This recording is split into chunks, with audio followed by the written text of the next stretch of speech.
In a FOX23 investigation, artificial intelligence, it is getting more popular on social media, in the classroom, even at work. I know, scary stuff in my opinion. We told you a couple weeks ago how some school districts are using a language AI while other schools are just banning it. FOX23 Scott Martin takes a look at how AI can change all of our lives every day. Hello? The computer-generated mind can alter your look, what you say, and maybe even do your job. It's all thanks to artificial intelligence. Think of your iPhone, that little security step you take, the facial recognition. That's AI.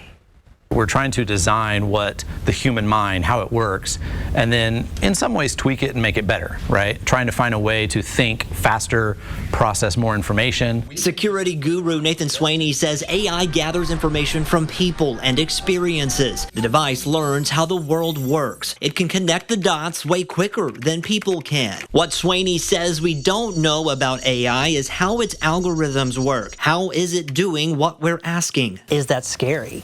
Is that something you think people should, or are we scared of? People are going to be scared of everything. That's always been an issue with technology. Whenever there's a new technology, we think about how it can be used, how it can be abused, and some of that fear is reasonable, right?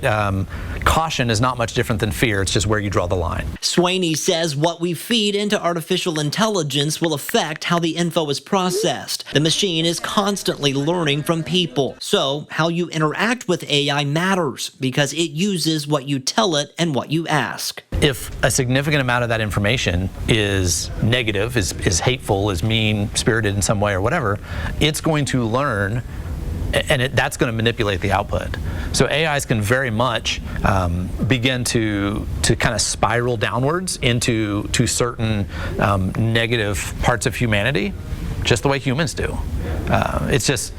It's a little bit scary because of how fast it can happen. It's evolving so fast that former OpenAI investor Elon Musk says developers need to take a step back. This is going to change the world as we know it, and the people that have some influence in that and control are going to have a big part of that. Sweaney says AI is already here. It's too late to put it on pause. So what's next for artificial intelligence? That's the golden question that no one can seem to answer. Computer science professor Dr. Sandip Sen says as an AI researcher, he wants to see AI become more personalized. My research in autonomous agents. Agents are something that sits between the user and the environment, knows enough about the environment, but also knows enough about the user to serve the user's interest. Dr. Sen thinks we need proactive engagement and not reactive. He says his biggest fear is security. Sure, there are some questions not answered, and there can be some things that we need to figure out. But I think let the creative juices flow.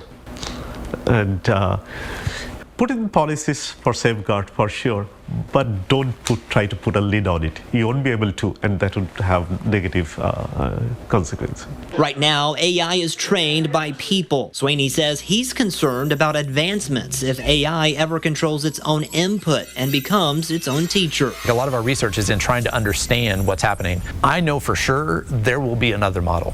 There will be a faster, more effective, more efficient model that's developed. And it will be so far beyond our ability to understand it. We humans will not create it. AIs will create it for themselves to give themselves more capability. Even though Sweaney jokes about robots taking over the world, he knows a less dramatic version could someday become reality. I think in the short term, and for most average citizens, the thing they need to be more concerned about is human criminals that use AI. Right? Humans are going to use whatever technology is available. Covering news that matters, Scott Martin, Fox 23 News.